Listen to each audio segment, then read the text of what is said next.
каждого из вас знаем, вы это уже не скрывали, уже, к счастью, все имена, все имеется.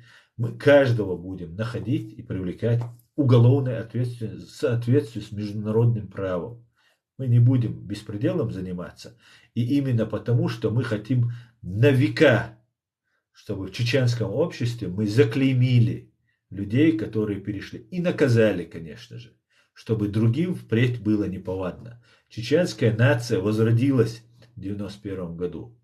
И мы сейчас крышу, наказывая русских преступников и наказывая фундамент, это была наша кровь наших воинов, юридическая правовая сторона, это были наши стены, а крышей будет наказание русских военных преступников и их пособников в убийстве, в геноциде чеченского народа.